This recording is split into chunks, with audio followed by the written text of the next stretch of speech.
9월 13일 월요일 리딩 지저스 로마서 9장부터 11장까지의 말씀입니다. 9장 내게는 늘 치고 다니는 큰 슬픔이 하나 있습니다. 여러분이 그것을 알아주었으면 합니다. 이는 내 마음 깊은 곳에 자리하는 큰 고통이며 나는 한 번도 거기서 벗어나 본 적이 없습니다. 이는 결코 과장이 아닙니다. 그리스도와 성령께서 나의 증인이십니다. 바로 이스라엘 백성에 관한 이야기입니다. 내가 메시아께 저주를 받더라도 그들이 그분께 복을 받을 수 있는 길이 있다면 나는 조금도 주저하지 않고 그렇게 하겠습니다. 그들은 내 동족입니다. 우리는 더불어 자랐습니다. 그들에게는 없는 것이 없었습니다. 동족, 영광, 언약, 계시, 예배, 약속들. 더욱이 그들은 메시아이신 그리스도께서 태어난 민족이기도 합니다. 그리스도는 모든 것을 다스리는 하나님이시며 영원히 그러하십니다. 하나님께서 뭔가 일을 제대로 못하신 것이 아니냐는 생각은 잠시라도 품지 마십시오. 문제의 발단은 많이 거슬러 올라갑니다. 혈통에 따른 이스라엘 사람이라고 해서 처음부터 다 영에 따른 이스라엘 사람인 것은 아니었습니다. 이스라엘 사람이라는 정체성을 보여준 것은 아브라함의 정자가 아니라 하나님의 약속이었습니다. 어떻게 기록되어 있는지 기억하십니까? 네 가문은 이삭을 통해서만 이어질 것이다 라고 되어 있지 않습니까? 다시 말해 이스라엘 사람이라는 정체성은 결코 성행위를 통해 전달되고 인종적으로 결정되는 것이 아니라 하나님의 약속에 의해서 결정된다는 뜻입니다. 무슨 약속인지 기억하십니까? 내년 이맘때쯤 내가 다시 올 때에는 사라에게 아들이 있을 것이다 라는 말씀이었습니다. 그때만 그랬던 것이 아닙니다. 리브가에게도 약속이 주어졌는데 출생의 순서보다 우선하는 약속이었습니다. 리브가가 우리 모두의 조상인 이삭의 아이를 가졌을 때 또 그 아이들이 아직 아무것도 모르는 선도 악도 행할 수 없는 태아였을 때 이미 그녀는 하나님에게서 특별한 보증의 말씀을 들었습니다. 이처럼 하나님께서 하신 일들을 살펴볼 때 우리가 분명히 알게 되는 것이 있습니다. 그분의 목적은 우리가 무엇을 하고 안 하고에 달려있지 않습니다.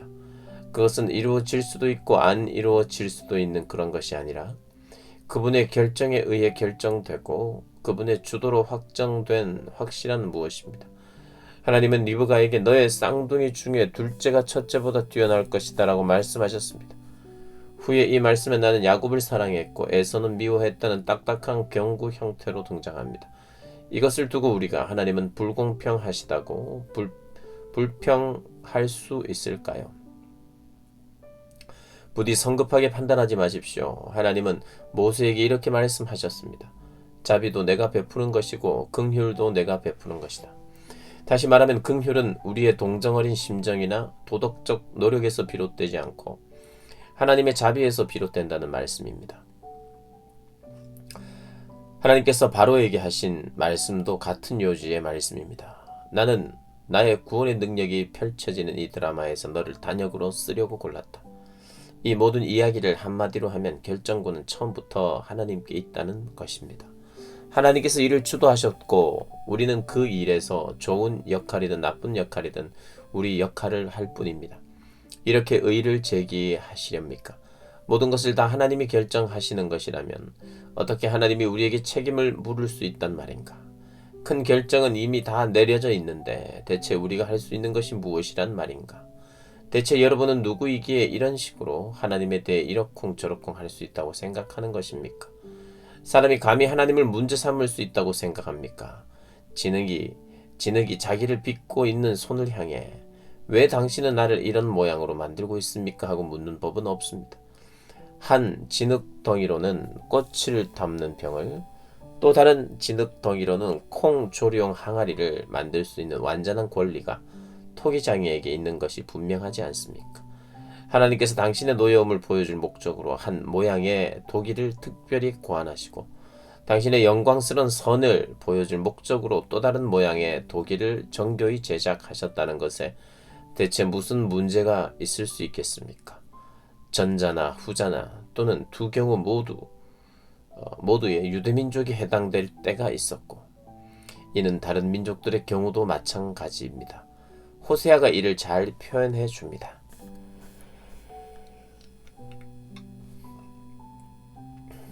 내가 이름 없는 사람들을 불러 이름 있는 사람들로 만들겠다.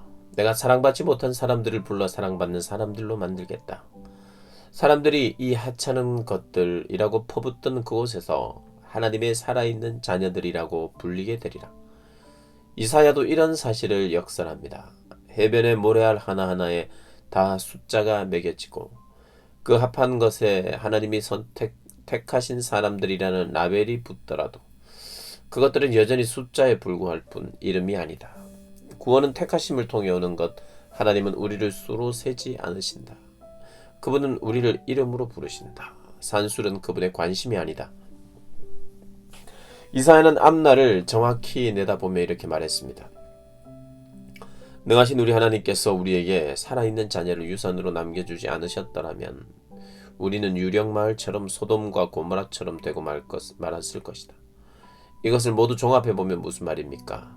하나님께서 하고 계신 일에 관심 없어 보였던 사람들이 실제로는 하나님이 하고 계신 일, 곧 그의 삶을 바로 세우시는 하나님의 일을 받아들였습니다. 그러나 하나님께서 하고 계신 일에 대해 읽고 이야기하는 일에 그토록 관심 많아 보였던 이스라엘은 결국 그것을 놓치고 말았습니다. 어떻게 그들이 그것을 놓칠 수 있었단 말일까요? 그들이 하나님을 신뢰하는 대신에 자기 자신을 앞세웠기 때문입니다. 그들은 자기들이 하는 일에 푹 빠져 있었습니다. 그들은 자신들의 하나님 프로젝트에 너무 푹 빠져 있어서 그만 바로 눈앞에 계신 하나님을 주목하지 못했습니다. 길 한복판에 우뚝 솟은 거대한 바위 같은 그분을 말입니다. 그들은 그분과 부닥쳤고 큰 대자로 쭉 뻗어버리고 말았습니다. 이번에도 이사야가 은유를 통해 이를 잘 표현해 줍니다. 조심하여라. 내가 시온산으로 가는 길에 큰 돌을 놓아두었다.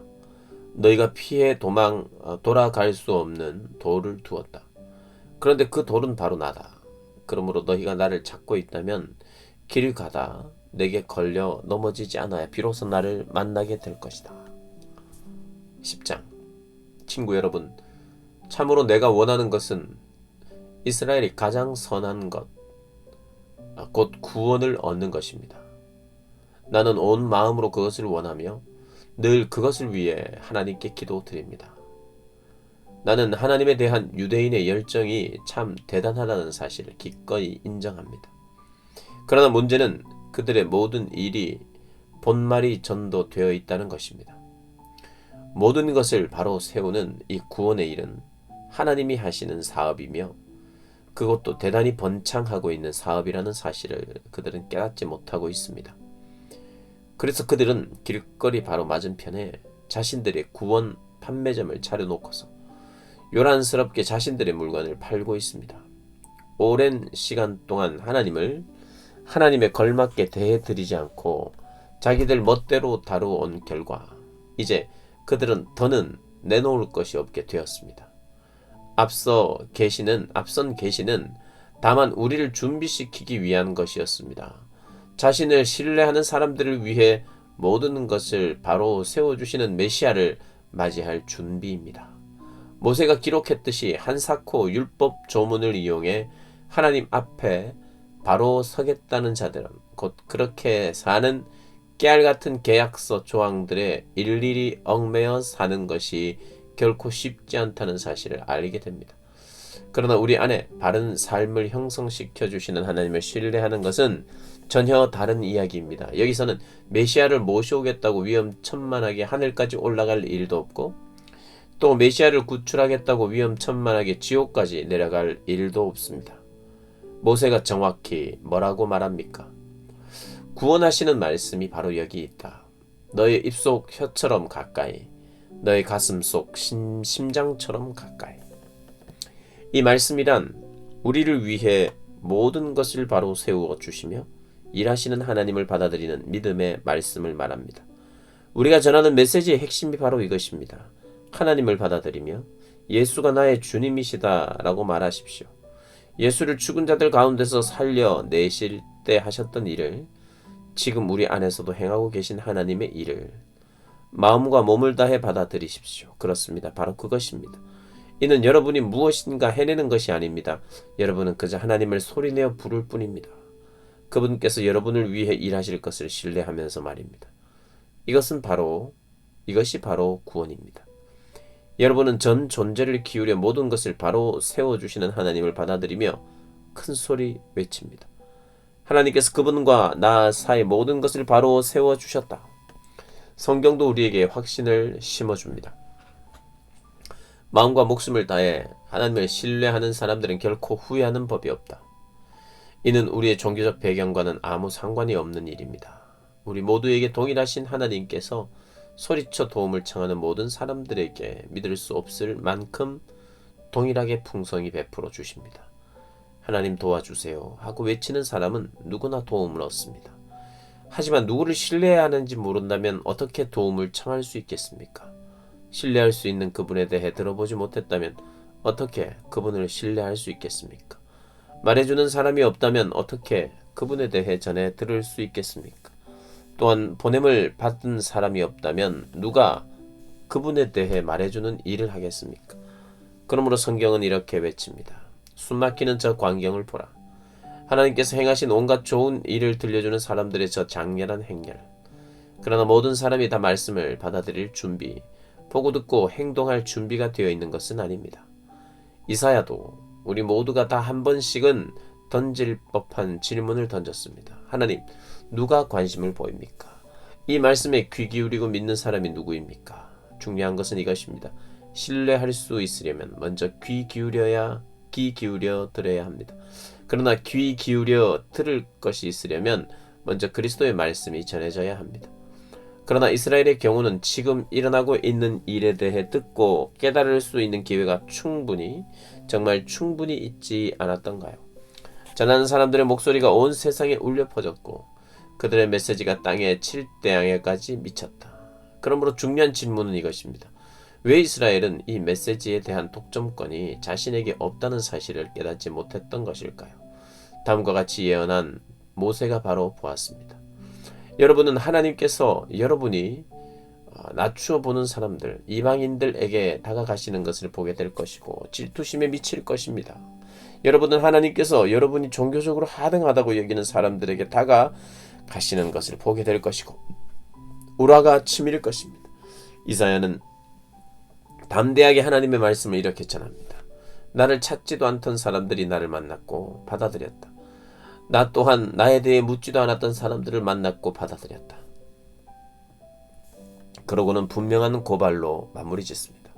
날이면 날마다 나는 두 팔을 벌려 이스라엘을 불렀건만 이런 수고에도 내게 돌아온 것은 냉대와 차가운 시선뿐이었다. 11장. 그렇다면 하나님께서 이제 이스라엘이라면 넌더리가 나서 그들과 아예 절교하시려 한다는 말입니까? 그렇지 않습니다. 기억하십시오. 지금 이런 이야기를 쓰고 있는 나 역시 이스라엘 사람으로서 베냐민 지파 출신이며 아브라함의 후손입니다. 이보다 더 확실한 셈족 혈통을 본 적이 있습니까? 우리는 절교 이야기를 하려는 것이 아닙니다. 하나님 쉽게 이스라엘에게서 손을 떼버리실 수 없습니다. 그동안 이스라엘과 너무 오랫동안 관계를 맺어오셨고 투자하신 것이 너무 많습니다. 이런 이스라엘을 두고 엘리야가 몹시 괴로워하며 기도 가운데 외쳤던 것을 기억하십니까? 하나님, 그들이 주님의 예언자들을 살해했고 주님의 재단을 짓밟았습니다. 저만 혼자 살아남았는데 이제 그들이 저의 뒤도 쫓고 있습니다. 하나님의 대답이 무엇이었는지 기억하십니까? 내게는 아직 무릎 꿇지 않은 7,000명이 있다. 끝까지 충성을 다하고 있는 7,000명이 있다. 오늘날도 마찬가지입니다. 지금도 치열한 모습으로 충성을 다하는 소수가 남아 있습니다. 많지 않은 수일 것입니다. 하지만 여러분이 생각하는 것보다는 많은 수일 것입니다. 그들이 그처럼 버티고 있는 것은 무언가 얻을 것이 있어서가 아닙니다. 그들은 다만 자신을 택해 주신 하나님의 은혜와 목적에 대해 확신하고 있기 때문입니다. 그들이 그저 눈앞의 사용만을 생각했더라면 이미 오래전에 포기하고 물러났을 것입니다. 결국 어떻게 되었습니까? 이스라엘이 자신의 사욕을 도모하며 자기 힘으로 하나님 앞에 서려고 했을 때 이스라엘은 성공하지 못했습니다. 하나님께 택함받은 사람들은 하나님께서 그들을 통해 그분의 뜻을 도모하시도록 했던 사람들이었습니다. 그들은 그분께 정당성을 인정받았습니다. 사역을 도모한 이스라엘은 하나님을 향해 바위처럼 굳어버렸습니다. 여기에 대해 모세와 이사야도 이렇게 평했습니다. 싸움질 좋아하고 자기중심적인 그들에게 넌더리가 나신 하나님은 그들을 눈멀고 귀먹게 하셨고 그들로 하여금 자신 안에 갇히게 하셨는데 그들은 지금까지도 계속 그렇게 갇혀있다. 다윗도 그런 사람들에 대해 몹시 불편한 마음을 드러냈습니다. 그들이 그렇게 자기 뱃속만 채우며 먹다가 탈이나 버렸으면, 그렇게 자기 입속만 차리며 가다가 다리가 부러졌으면 좋겠습니다. 그들이 그렇게 자기만 쳐다보다가 눈이 멀어 버리기를, 그렇게 신행세를 하다가 궤양에 걸려 버렸으면 좋겠습니다. 이런 질문이 나올 수 있습니다. 그렇다면 이제 그들은 완전히 끝난 것인가? 영원히 나가버리는 것인가? 답은 분명합니다. 결코 그렇지 않습니다. 아이러니하게도 그들이 퇴장하면서 열고 나간 문으로 이방인들이 입장할 수 있게 되었습니다. 그런데 여러분도 아시는 것처럼 지금 유대인들은 자신들이 무언가 좋은 것을 제 발로 차버리고 나가버린 것이 아닌가 하는 의구심을 갖기 시작했습니다. 한번 상상해 보십시오. 그들이 나가버리는 것이 온 세상에 걸쳐 이방인들이 하나님 나라로 몰려오는 일을 촉발시켰다면 그 유대인들이 다시 돌아올 때는 그 효과가 과연 어떠하겠습니까? 그 귀향이 무엇을 가져올지 상상해 보십시오. 그러나 그들에 대한 이야기는 여기서 그만하려고 합니다. 지금 나의 관심사는 바로 여러분, 곧 이방인들이기 때문입니다. 나는 이방인이라고 하는 여러분에 대해 특별한 사명을 받은 사람입니다. 나는 이 사실을 나의 동족인 이스라엘 사람들 가운데 있을 때 최대한 자랑하며 강조하곤 합니다. 나는 그들이 지금 스스로 놓치고 있는 것을 깨닫게 되고 하나님께서 하고 계신 일에 동참하려는 마음을 품게 되기를 바라기 때문입니다. 그들이 떨어져 나간 일로 인해 이처럼 온 세상에 걸쳐 하나 되는 일이 시작되었다면 그들이 다시 돌아올 때는 더 큰 일이 촉발될 것입니다. 엄청난 귀향이 있을 것입니다. 이렇게 유대인들이 저지른 일이 그들로서는 잘못한 일이었지만 여러분에게는 좋은 일이 되었다면 그들이 그 일을 바로잡을 때는 과연 어떻게 될지 생각해 보십시오. 이 모든 일의 배후와 바탕에는 어떤 거룩한 뿌리가 자리 잡고 있습니다. 하나님께서 심으시고 기르시고 계신 뿌리입니다. 근본 뿌리가 거룩한 나무에는 거룩한 열매가 맺힐 수밖에 없습니다. 지금 상황은 이러합니다. 그 나무의 가지 중 얼마는 가지치기를 당하고 대신에 야생 올리브인 가지인 여러분이 그 나무에 접붙임을 받은 것입니다. 그러나 여러분이 지금 그 비옥하고 거룩한 뿌리로부터 영향을 공급받고 있다고 해서 여러분이 그 가지치기 당한 가지들 앞에서 우쭐댈 수는 없습니다.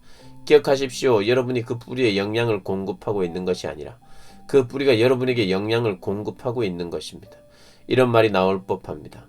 다른 가지들이 가지치기를 당한 것은 나를 접붙이기 위한 것이 아닌가. 그렇습니다. 하지만 기억하십시오. 그들이 그렇게 가지치기 당한 것은 그들이 믿음과 헌신을 통해 계속해서 그 뿌리에 연결되어 있지 않고 말라 죽어버렸기 때문입니다. 지금 여러분이 그 나무에 붙어 있는 것은 다만 여러분이 믿음으로 그 나무에 접붙였기 때문입니다. 믿음을 길러주는 그 뿌리에 연결되어 있기 때문입니다. 그러므로 자만해져서 뽐내는 가지가 되지 마십시오. 여러분이 연하여 푸릇할 수 있는 것은 오직 그 뿌리 덕이라는 사실을 늘 겸손 가운데 기억하십시오. 벌레의 가지에 주저없이 가위를 대신 하나님이시라면 여러분에게는 어떠하시겠습니까? 그분은 조금도 주저하지 않으실 것입니다. 하나님은 온화하고 인자하신 분이지만 동시에 가차없고 엄하신 분이시기도 하다는 사실을 반드시 명심하십시오. 그분은 말라 죽은 가지에 대해서는 가차없으시되 접붙여진 가지에 대해서는 온화하십니다. 그분의 온화하심을 믿고 방자하게 굴 생각은 버리십시오. 여러분이 말라 죽은 가지가 되는 순간 여러분은 가차없이 내쳐지게 됩니다. 그러니 여러분은 바닥에 나뒹구는 가지치기 당한 가지들을 보며 우월감에 젖지 않도록 하십시오. 계속 죽은 가지로 남기를 고집하지 않는다면 그들도 얼마든지 다시 접붙임 받을 수 있습니다. 하나님은 그렇게 하실 수 있습니다. 그분은 기적적인 접붙임을 행하실 수 있는 분입니다. 바깥 야생 나무에서 잘려 나온 가지들인 여러분을 접붙여 내신 그분에게는 그 나무에 본래 붙어있던 가지들을 다시 접붙이는 일은 분명 일도 아닐 것입니다. 다만 여러분은 지금 여러분이 그 나무에 붙어있다는 사실을 기뻐하며 다른 사람들도 잘 되기를 바라십시오. 친구 여러분, 나는 최대한 분명하게 짚고 넘어가려고 합니다. 이 문제는 결코 단순한 문제가 아닙니다. 현재 상황을 잘못 해석해서 오만하게도 자칫 여러분 왕족이고 저들은 내쳐진 천민인 것처럼 생각할 수 있습니다. 전혀 그렇지 않습니다. 이스라엘이 현재 하나님에 대해 완고해져 있는 것은 일시적인 현상입니다. 그 효과로 모든 백성 이방인을 향해 문이 열리게 되었고 그래서 마침내 집이 꽉 차게 될 것입니다. 그러나 이 일이 다 이루어지기 전에 먼저 이스라엘이 완성되는 일이 있을 것입니다. 이렇게 기록되어 있던 말입니다. 한 투사가 시온산에서 성큼성큼 내려와서는 야곱의 집을 깨끗이 치울 것이다. 내가 내 백성에게 반드시 하고야 말 일이 이것이다. 그들에게서 내가 죄를 제거할 것이다. 메시지의 복된 소식을 듣고 받아들인 여러분의 입장에서 보면 유대인들이 마치 하나님의 원수처럼 보일 것입니다. 그러나 하나님의 전체 목적이라는 원대한 시각에서 보면 그들은 여전히 하나님의 가장 오래된 친구입니다. 하나님의 선물과 하나님의 부르심에는 완전한 보증이 붙어 있습니다. 결코 취소되거나 무효화될 수 없습니다. 불과 얼마 전까지만 해도 여러분은 하나님께 바깥 사람이었습니다. 그러나 유대인들이 하나님께 등을 돌렸고 여러분에게는 문이 열렸습니다. 이제 그들이 하나님께 바깥 사람이 된 것입니다. 그런데 여러분에게 문이 활짝 열린 것으로 인해 그들에게도 다시 들어올 수 있는 길이 열렸습니다. 이렇게 혹은 저렇게 하나님께서는 우리 모두로 하여금 한 분씩 다 바깥에 처해보는 경험을 하게 하셨습니다. 이것은 여러분께서 친히 문을 여시고 우리를 다시 안으로 받아들이시기 위해서입니다.